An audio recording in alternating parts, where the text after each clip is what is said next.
សូមជម្រាបសួរពុកម៉ែបងប្អូនទាំងអស់គ្នាថ្ងៃនេះកូនពៅមកធ្វើម្ហូបពិសេសមួយទៀតហើយ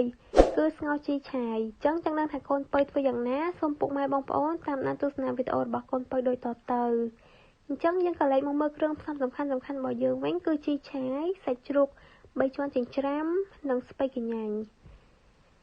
អញ្ចឹងមុននឹងការធ្វើគឺយើងចាប់ដាក់ដាំទឹក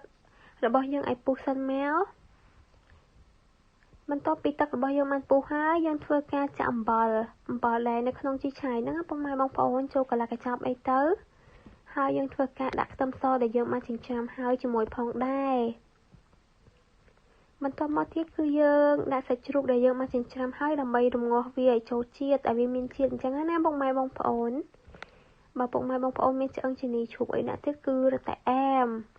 អញ្ចឹងបន្ទាប់ពីយើងបានរំងាស់ឲ្យវាចេញជាតិយើងធ្វើការផ្សំគ្រឿងក្រៅរបស់យើងចូលអញ្ចឹងយើងដាក់ទឹកត្រីស្ករប៊ីចេងម្សៅស៊ុបអីអញ្ចឹងណាពុកម៉ែបងប្អូនម្រេចតាមចំណង់ចំណូលចិត្តបើពុកម៉ែបងប្អូន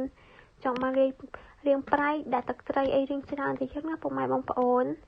តែស្ងោរភាគច្រើនគឺយើងធ្វើឲ្យប្រៃពេកទេពុកម៉ែបងប្អូនយើងធ្វើមកសាបល្មមហើយយើងដាក់ទឹកត្រីក្រៅផ្សេងទេ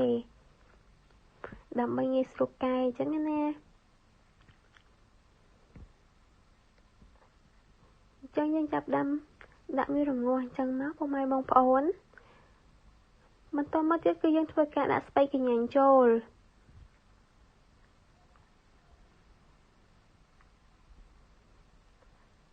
និយាយរួមទៅមុខម្ហូបនេះគឺងាយស្រួលអ្នកដែលមិនចេះធ្វើម្ហូបក៏តែមើលបន្តិចគឺចេះហើយអត់មានអីប្រហែលណាអញ្ចឹងយើងចាប់ដាក់អញ្ចឹងមកហើយយើងសង្កត់វាឲ្យធំតិចទៅដោយសារតែវារៀងហៀឆ្នាំងអញ្ចឹងណាពុកម៉ែបងប្អូនយើងធ្វើការកូរច្បល់វាឲ្យវាចូលជាតិជាមួយនឹងស្ពៃអីហើយយើងគ្របទុកវាបន្តិចទៅដើម្បីឲ្យវាពុះល្អឆ្អិនល្អ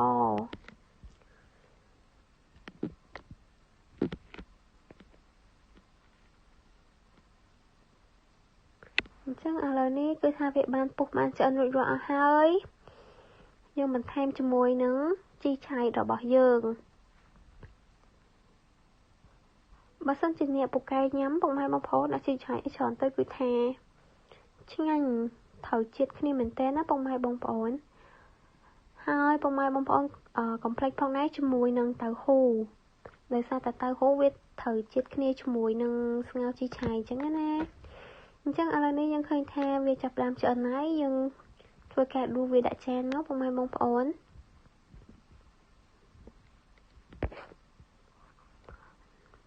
អូបើសិនជាមានឆ្អឹងជំនីជ្រូកឬក៏ជើងជ្រូកអីមកម្ដុំពីរដុំអីអូយមិនដឹងថាឆ្ងាញ់យ៉ាងណាទេពុកម៉ែបងប្អូន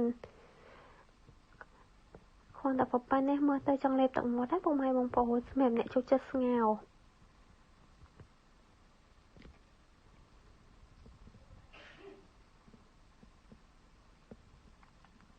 អញ្ចឹងបន្ទាប់ពីយើងបានដួសដាក់ចានរួចរាល់ហើយយើងធ្វើការរោយស្លឹកខ្ទឹមបន្តិចមកដើម្បីឲ្យវាឈ្ងុយអញ្ចឹងវីដេអូរបស់កូនពៅក៏បានដល់ទីបញ្ចប់ផងដែរសូមពុកម៉ែបងប្អូនធ្វើការចុច like